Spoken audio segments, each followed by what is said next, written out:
Distinguished guests, please welcome the Honorable Lloyd J. Austin.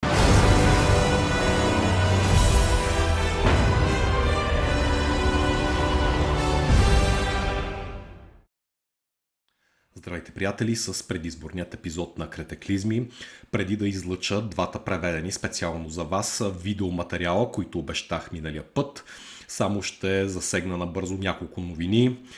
Стотици милиони долари се изливат в ковчежето на кампанията на Тръмп след осъдителната присъда, която е изключително изненадващо.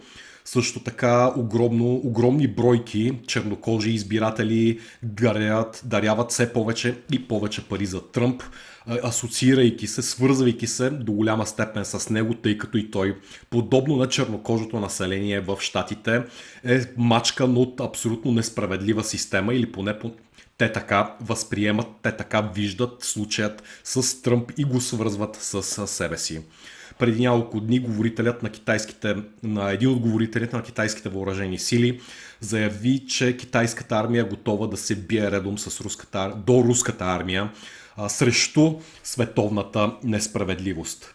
Буквално часове след като президента Байден даде позволение за употребата на американски оръжия на руска територия, нашия любим зелен язовец, който изпълнява длъжността президент на Украйна, е дал позволението с Хаймарс да се стреля по, доколкото разбирам, руски цели в руската Белгородска област.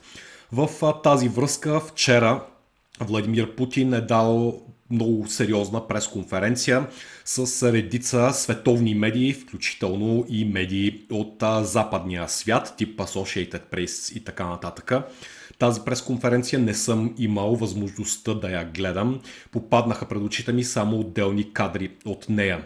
Впечатлението, с което оставам, и то е основано на примерно 15 на минути изгледани фрагменти от тази пресконференция, е, че това представлява абсолютно форма на последно предупреждение към Запада, последно предупреждение, след което започва това, за което ще става въпрос във втория фрагмент от днес излъчените.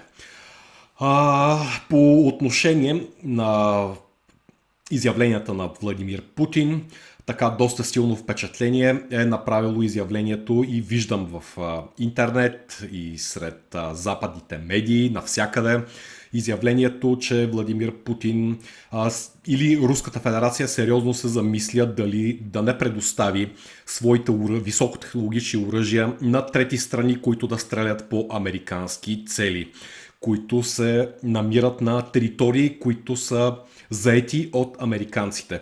И много от анализаторите си мислят за хутите, в Йемен и някакви такива подобни организации, но това, за което аз си мисля, и това, което на мен ми се вижда много по-директният вариант, много по-непосредствения вариант за снабдяване с високотехнологични оръжия, са държавите Иран. Нека да си припомним близо до Иран колко много американски бази има, и държавата Китай. Това също е една територия, която е заобградена от бази на Съединените щати, и тези бази могат да бъдат обстрелвани с разположени на китайска територия високотехнологични руски оръжия. Така че по-скоро според мен тези думи на президента Владимир Путин могат да бъдат интерпретирани точно по този начин, а не толкова по отношение на хутите в Йемен. Не, че и хутите в Йемен биха отказали някой друг Искандер, разбира се. И така, нека да преминем към двата видеоматериала, които ще ви представя днес. Първия материал представлява един фрагмент от интервюто на професор Джефри Сакс при Тъкър Карлсън, точно този фрагмент, който засяга изключително отвратителната и гнусна история, така наречената пандемия COVID-19. Професор Джефри Сакс е човек, който е провел доста задълбочени проучвания и всъщност по много добър начин обобщава нещата, които и аз съм чел по този въпрос в рамките на под 15 минути. И, драги приятели, просто тези от вас, които не са решили на изборите за кого да гласуват, мисля, че ще получат изключително полезен, полезен материал, който да им помогне да вземат своето решение дали да гласуват за тези, които наложиха и с така гордо се биеха по гърдите как изтезават собственото си население и собствените си граждани под претекст, че пазят населението в името на науката и в името на здравето, дали да гласувате за тях или срещу тях. Втория видеоматериал изобщо няма да хареса на абсолютно никой, каквото и да мислим за войната в Украйна и на чиято страна да сме.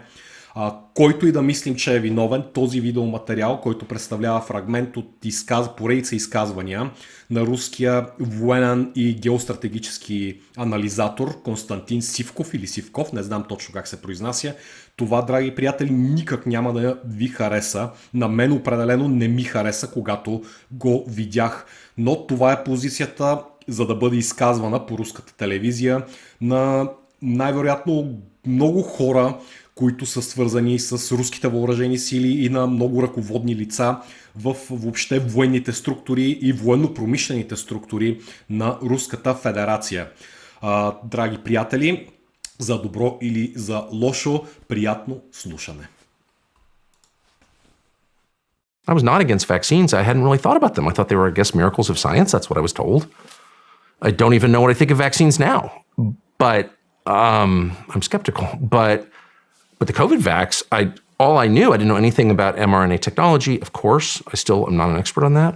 But I know a lot about human deception because that's been my job my whole life. And also I try to pay attention to whether something is true or false. And the behavior of the people selling me that was so transparently dishonest.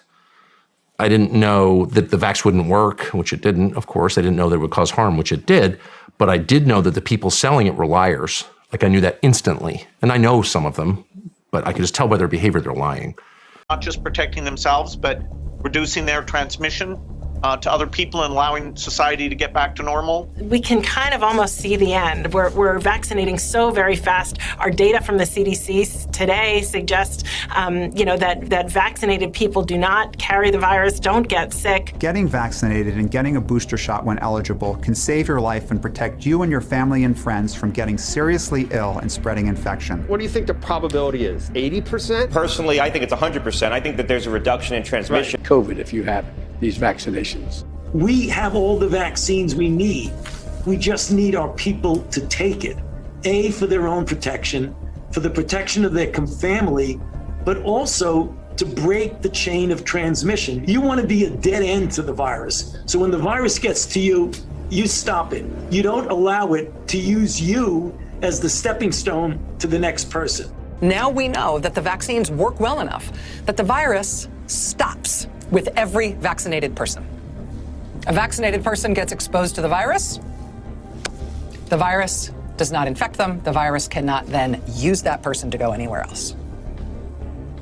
It cannot use a vaccinated person as a host to go get more people. That means the vaccines will get us to the end of this. But when we looked at the emergency use authorization, which is right on the screen, if you look what it says under transmission, this is what was known the moment they were making those statements. Can I have the next slide, please?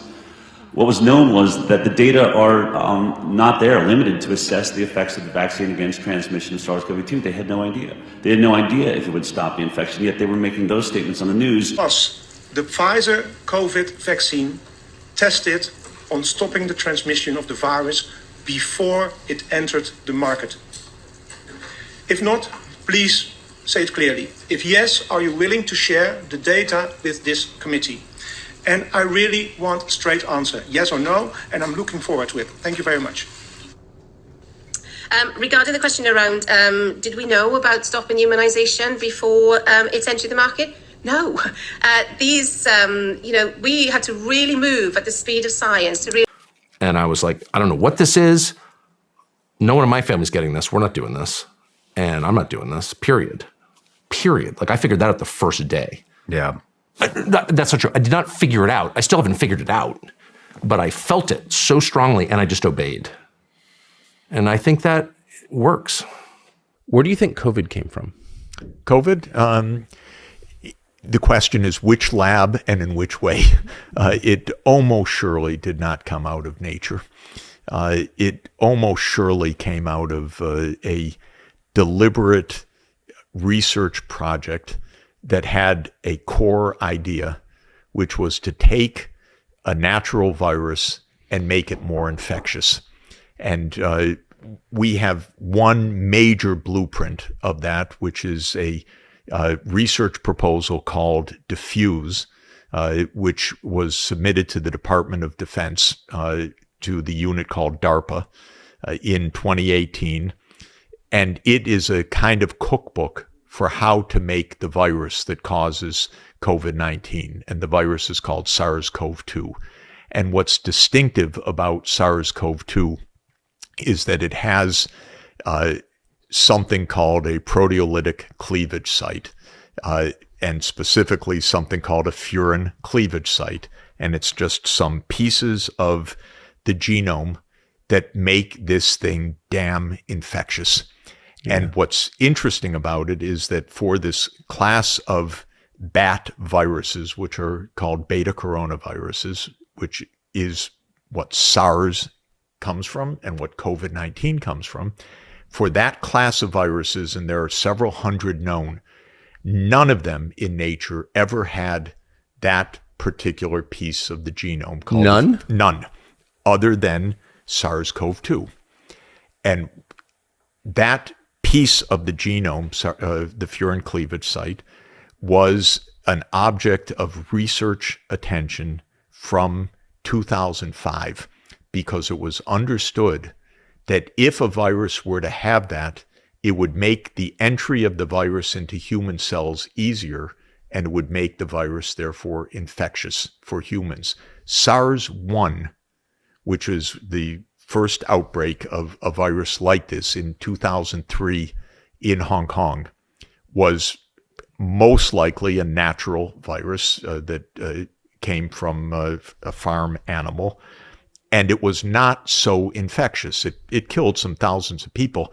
But with SARS-1, you got very, very sick for weeks before you were infectious to someone else.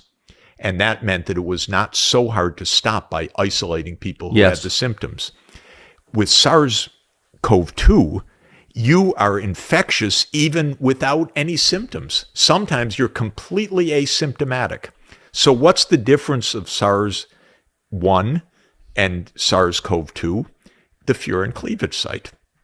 And in 2005 already, so almost 20 years ago, that experiment was done that said, oh, take SARS-1, add in a furin cleavage site, this thing becomes really infectious. And there are a series of experiments, 2005, 2009, 2011, that are called gain-of-function experiments, where you deliberately manipulate the virus to make it more infectious. By 2015, we had a full-blown research program funded by NIH, by Tony Fauci's unit, on beta coronaviruses, already with the lead scientists focusing on this furin cleavage site. It's starting to get, so they're starting to do more and more targeted experiments. May I ask why? Yes. Why would you want to take a virus like that and make it more infectious? The overarching answer is called biodefense. And and then the real question, which I don't know the answer to, is that biowarfare or is that true defense? NIH, starting in 2001, became the Defense Department's research unit. So remember the anthrax attack that came after 9/11? Very well. Yes. After that... I'm sorry to ask you, Paul, do we know, or are you satisfied you know what that was? That probably came out of AMRID. It was probably a U.S., some U.S. scientists either... For sure. Provoking or doing some crazy things, or disgruntled, or boosting up the DoD budget. I don't know. I don't know the answer to that. I know that after that, DoD put its budget through Tony Fauci's unit, which suddenly became the largest unit of NIH, and Fauci became the head of what is politely called biodefense. But one only suspects that it is... We're not supposed to do biowarfare. It used to be called germ warfare, right? Right. And I don't know. And they say, well, it's for vaccines against biowarfare. It's to defend against it. It's to defend against natural outbreaks. But what it is a tremendously dangerous research program that involves a lot of manipulation of very dangerous pathogens. And by 2015, the ability of scientists to manipulate these viruses was reaching astounding proportions. And we've got a real genius who was part of this group named Ralph Barrick at University of North Carolina, who is a genius. And what he could do was, if you gave him 30,000 letters of the DNA code, A, G, C, C, G, A, and so forth, and I mean give him the letters, he'll turn that into a live virus. I think that's pretty damn remarkable. In other words, you give him the designer virus, he'll give you the live virus. And he created what's called a reverse genetic system to make these viruses and to put in pieces into the viruses with a technique which he also called no-seum, meaning you suture in a part, but you do it in a way that you can't identify that it was put in the lab, so it's without the fingerprints, as it were. And it's clear that this area of research picked up a tremendous amount of steam because a lot of American scientists were shouting, "This is so damn dangerous, stop it." And Fauci was saying, no, this is important. This is really crucial. We're going to continue to do this. There was a brief moratorium at the end of the Obama period, and then the moratorium was lifted during the Trump administration. And even during the moratorium period, we know that the research continued on many grants. It's clear when you look closely at this that they were getting closer and closer to this insertion of the furin cleavage site into SARS-like viruses. Now, in 2018 came this proposal. As always, this was a highly classified proposal.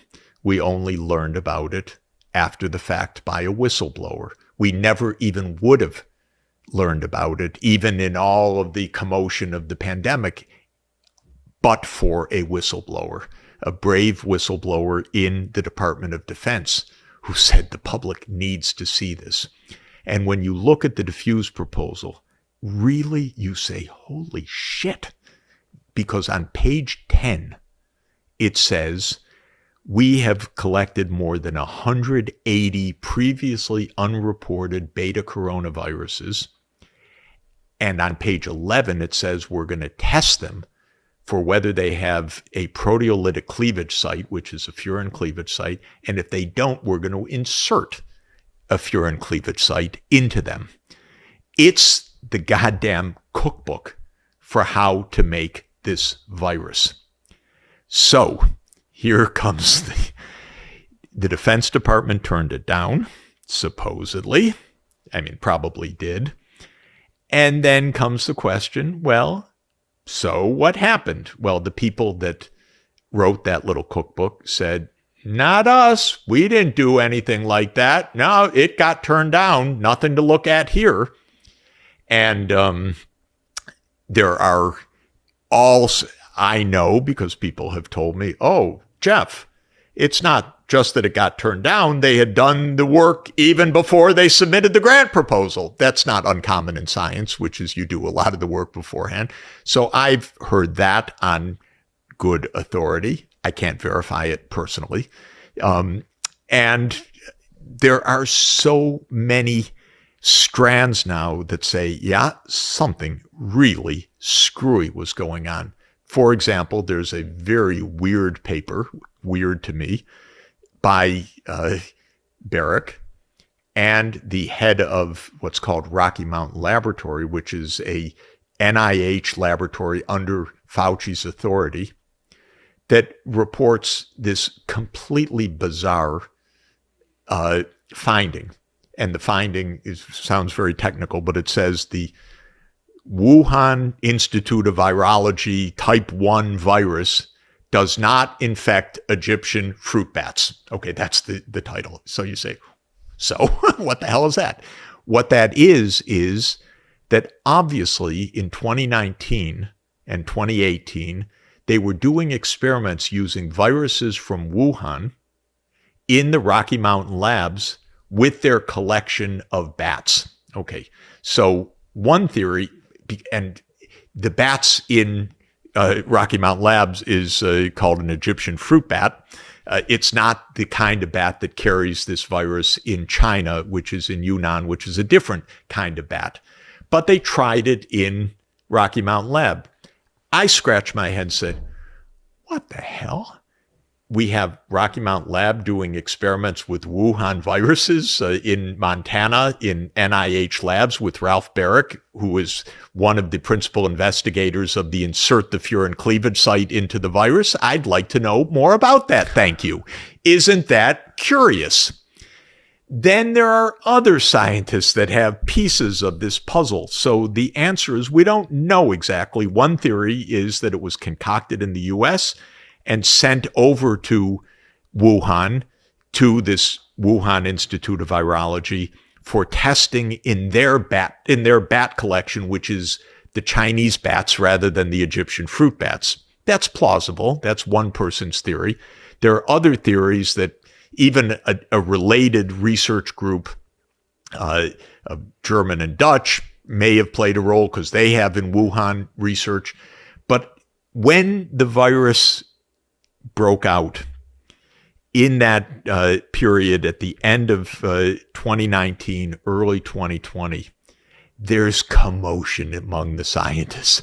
What the hell is this? Where'd this come from? Oh my God, did we do this? How'd this escape? Or whatever. Nobody knows, of course. So they start having secret calls. And one of the most important of these calls was on February 1st, 2020, that was then memorialized by one of the participants in a long memo, all of which became public through a Freedom of Information Act subsequently, because our government has lied to us about every single moment of this from the start, hasn't told us anything about any of this. It's all whistleblowers or Freedom of Information Act. That's the only way we know any of what I'm describing to you right now. No one has told the truth at all. So on the February 1st call, the scientists say, oh God, this looks like a lab stuff. One of them says, I can't figure out how this could have ever come out of nature. And they're all looking at the furin cleavage site because they know, this group of scientists knows that's the object of research. That's the goal. It's never been seen before in a virus like this. It's, you know, it's the signature right there. I did this. And 4 days later,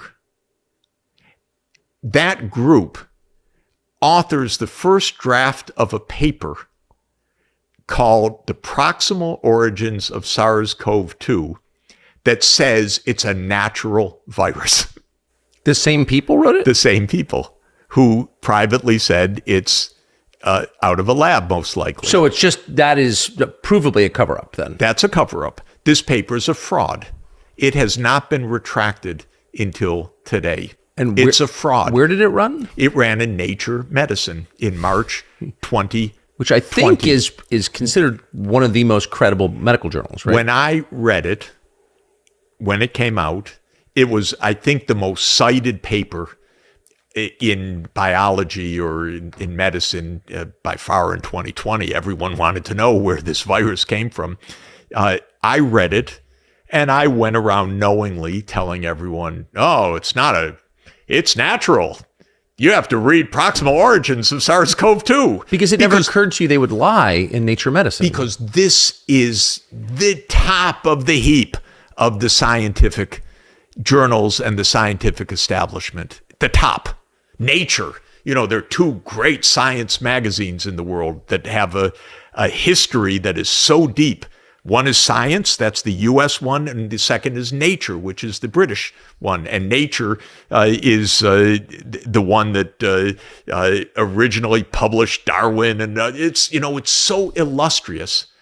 And I was so smug, oh, you didn't read Nature, SARS-CoV-2, Proximal Origins, because you believe that stuff when it's written there. It's a fraud, that paper. And it stands to this day. To this day, they have not retracted it. There is, last week, a call by several scientists to the editor, a very clever one, calling for its retraction because, this is interesting, all in the weeds, but it's like everything we're talking about, the nonstop lying. The paper was to, as an important extent, honchoed by somebody named Jeremy Farrar, who at the time was the director of British Wellcome Trust, which is a huge foundation that supports biomedical research. And Farrar was working with Fauci to make it look like nature. And so he was part of this, group, but he's not a named author. And at the bottom of the article, this is more details than you want to know, but at the bottom of the article, it thanks Wellcome Trust. Well, under the rules of science and under the rules of a journal, if there's a contributor who financed the thing but is not mentioned as a contributor to the article, that is per se a violation of conflict of interest standards, and that wasn't revealed. So just last week, a group of very illustrious virologists called for the retraction of this. I've called for the retraction of it because it's an outright fraud, because we have Slack messages and other email messages and other e-messaging that says, I don't really believe this, or, it's, in other words, it's clearly a fraudulent paper, but they're not moving to this moment. But how can you, so there's a lot of debate about a pandemic treaty. WHO is, of course, pushing it. Lots of countries are as well, as you well know. How can you prepare for a new pandemic without establishing the origin of the most recent pandemic? And more than that, we're going to have another pandemic. If it came out of a lab, they're still doing this work. It's not as if they said, oh my God, we really blew it. Now we stop gain-of-function research. There's gain-of-function research going on all over the place. So, I mean... And interestingly, Tucker, last year, almost like Monty Python, but it's so serious. Boston University put out a paper based on gain-of-function for manipulating SARS-CoV-2. And NIH says, you didn't ask for approval before doing that experiment. And Boston University says, we don't have to ask for approval. It's not on your grant. We're doing it like we want. And it shows we got a shit show going on in this country right now. If a university thinks it can do whatever it wants, and if NIH has a different opinion and we have no rules and they're doing work on dangerous pathogens, yeah, we're going to have another pandemic. Even if this one didn't come from it, this line of work is really dangerous. And who's watching it? Well, we don't know, because it's DOD, because it's confidential, because no one tells us anything. And interestingly, now the House Investigation Committee is trying to get at some of this. The Democrats completely surrounded Fauci and said, we don't want to have a look at this, and said this is Republican grandstanding. It's nuts. What could be less partisan than where this virus came from? And we can't even get Democrats in the House. Now, I think a few of them are coming along, but for a time, it was completely partisan. The Republicans could investigate in the House, but in the Senate, where the Democrats are controlled, they were saying no. And Rand Paul asked me to come in and meet his counterpart, who's the chair of the committee, Peters, and I did. And now, by the way, they are moving in the Senate because you got these bright red lights flashing. Holy hell, let's find out what happened. World War III watch. Kremlin warns U.S. of fatal consequences as Biden greenlights missile strikes inside the Russian homeland of their major cities. Let me say that again. Biden has been announcing, and so have the other globalist leaders, that they've already started it, heavy bombardment of Russia with heavy cruise missiles. Well, now I will speak as a military specialist. Therefore, I apologize, without emotion. The first thing I must state is that by the end of 2023, the West finally realized that the hybrid blitzkrieg that it was counting on had failed completely, and there was no chance of success.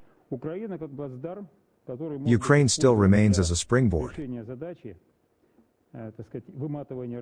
that can be used to solve the problem of exhausting Russia and creating a revolutionary situation in it, and the armed forces of Ukraine are no longer suitable as such a force. Therefore, the West clearly began to look for a new strategy of action, and it has now emerged. It is now absolutely clear, judging by the events of recent days, that the United States of America is with Great Britain, or rather, Great Britain is not.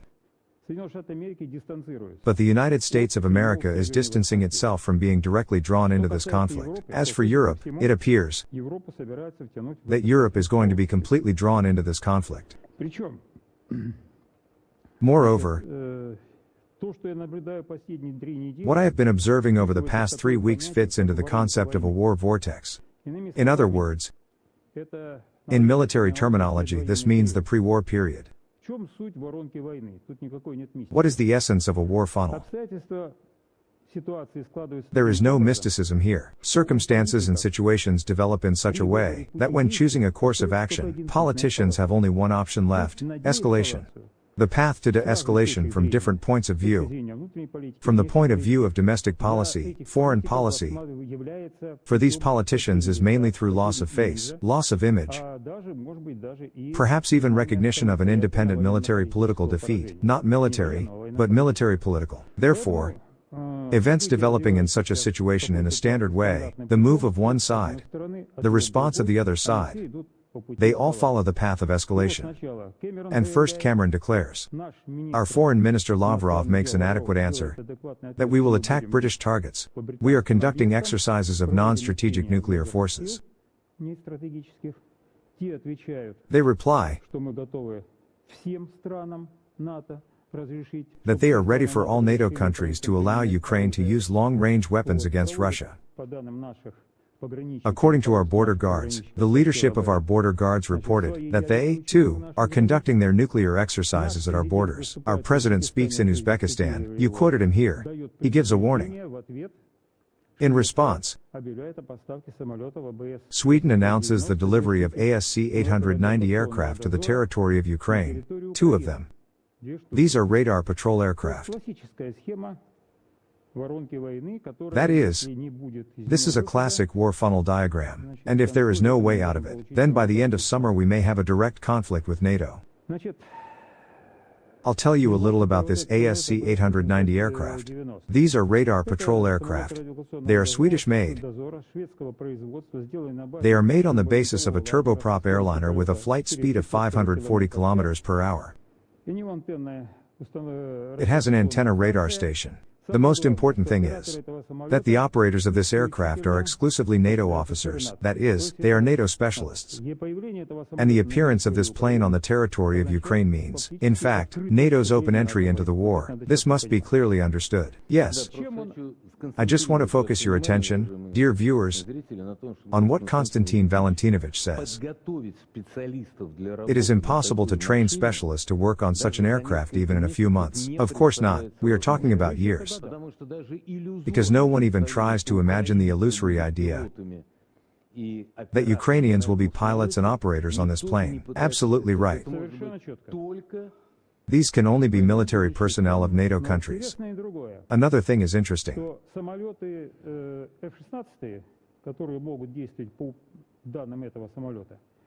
F-16 fighters that can act on data from this aircraft.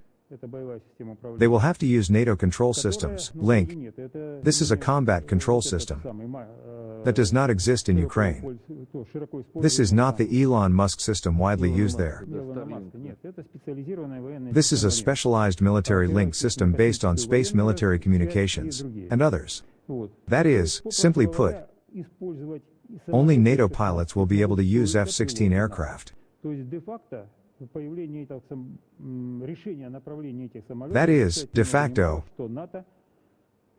the emergence of a decision to send these planes means nothing more than that NATO has come to a decision that it will act independently. It will openly conduct actual air operations against Russia. This is NATO's direct entry into the war. This must be fundamentally understood. The next moment is very revealing and interesting. But, in principle, we must launch a nuclear strike on Sweden, based on our nuclear doctrine. Well, for now we won't talk about a nuclear strike. For one simple reason, we have already warned. The F-16s were designed to carry, among other things, nuclear weapons. Well, there is a whole list of countries that supply weapons, and Sweden is not the most important there. Only Holland plans to supply 27 F-16 aircraft. Well, so, the main thing is different. Against this background, the United States of America strictly distances itself from granting the right to use its long-range weapons. We are talking about atom systems. What does this mean? This means that the Americans are pushing Europe to war, turning Europe into a theater of war. But the Americans themselves are distancing themselves from this. What else is this significant about? Management of the group in the German center, where Zelensky's actions regarding Ukraine are coordinated, is transferred from the United States to NATO. The United States is also leaving there. It is absolutely clear that the United States dictates the will of NATO, and the US withdrawal from this position says one thing. The United States is preparing to implement a conflict between Europe and Russia. They themselves distance themselves from this. And within the framework of this conflict, it is quite natural that they assume that the option will be implemented like this called limited nuclear war. The essence of a limited war is that the United States of America and Russia do not touch the territories of their countries, since touching the territory of these countries with nuclear weapons means that a general nuclear war begins, that is, a complete nuclear missile exchange begins between Russia and the United States. China and everything else are small compared to our nuclear potential. And the territory of third countries is a completely legitimate theater of military operations. And here I would like to remind you again that I have spoken about this many times.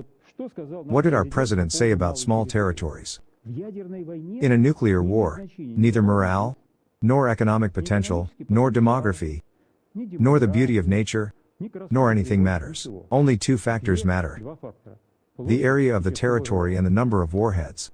For example, let's take Poland as the closest NATO country to us.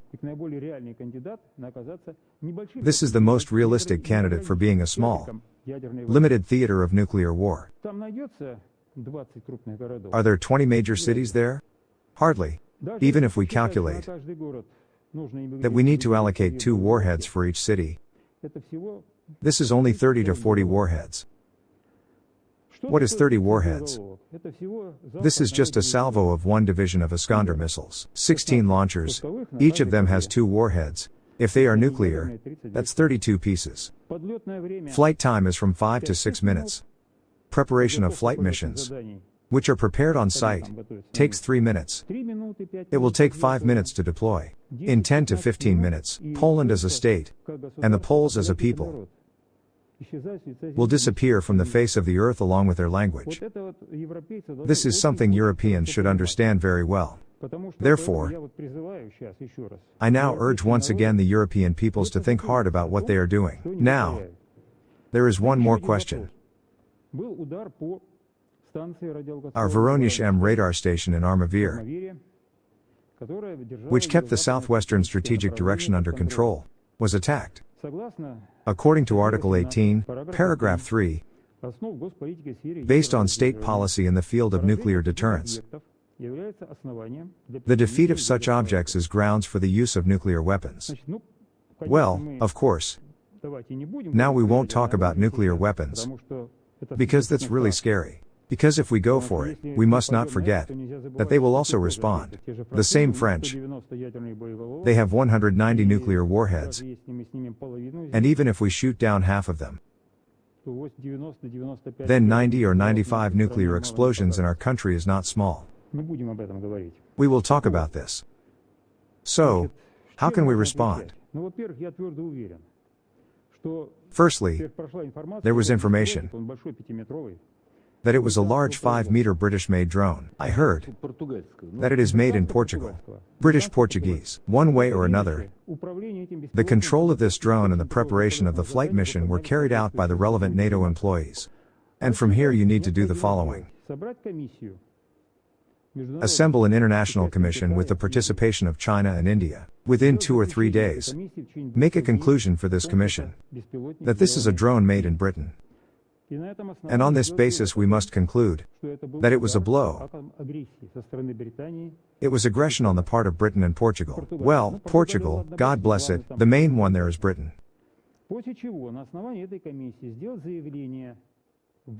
After this, on the basis of this commission, a statement must be made to the UN that Great Britain carried out an act of military aggression against Russia. And Russia has the right to respond to this adequately. Further, on completely legal grounds, using conventional military equipment, H-101 missiles, as you like, or caliber missiles, strike some key targets in Great Britain, and hit it so hard that it hurts. Well, for example, for some objects located near the Palace of Westminster, well, half a ton of warhead would be nice. These are such demonstrative slaps in the face. And then see what they will do. I dare to assure that after all this they will think hard. But now our president is acting very wisely. He is doing everything in his power to stop this damn spiral of war, in order to avoid a collision with NATO. Because if this happens, then in 1 or 2 weeks we will move to the nuclear phase. And Ukraine is our native land. It should not burn. Poland can burn, and so on. And Ukraine is our land. It should not be subjected to nuclear strikes, even if the Nazis are now temporarily ruling there.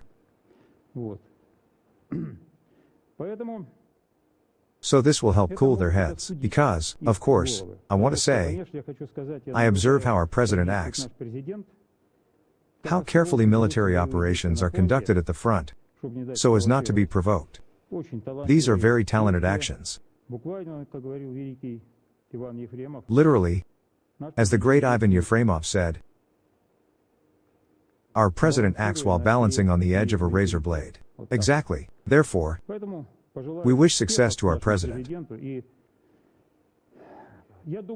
And I think that our president is taking time to wait for key events. And this won't take long to wait. There will be elections in the United States soon. And the European people are seeing the light. I will say one simple thing. The Nazi regime in Ukraine brought Ukrainians to disaster. And the globalist regimes of Europe are killing European peoples. And the European people already understand that this is horror. Both the European army and the European police. Therefore, as in 1941 to 1945, we are now fighting not only for ourselves, but also for the Europeans. If we save them from these spiders and vampires, this super large global capital, then all the peoples of Europe will breathe easily and live happily. I remember saying they're going to have a nuclear war or something when all the death starts, because they just want to make sure that once there's a nuclear war, the survivors, oh, it's the radiation killing you. Oh, it's unbelievable. I mean, they've given 4.5 billion people a shot that'll kill most of them over time, and a lot of them really quick.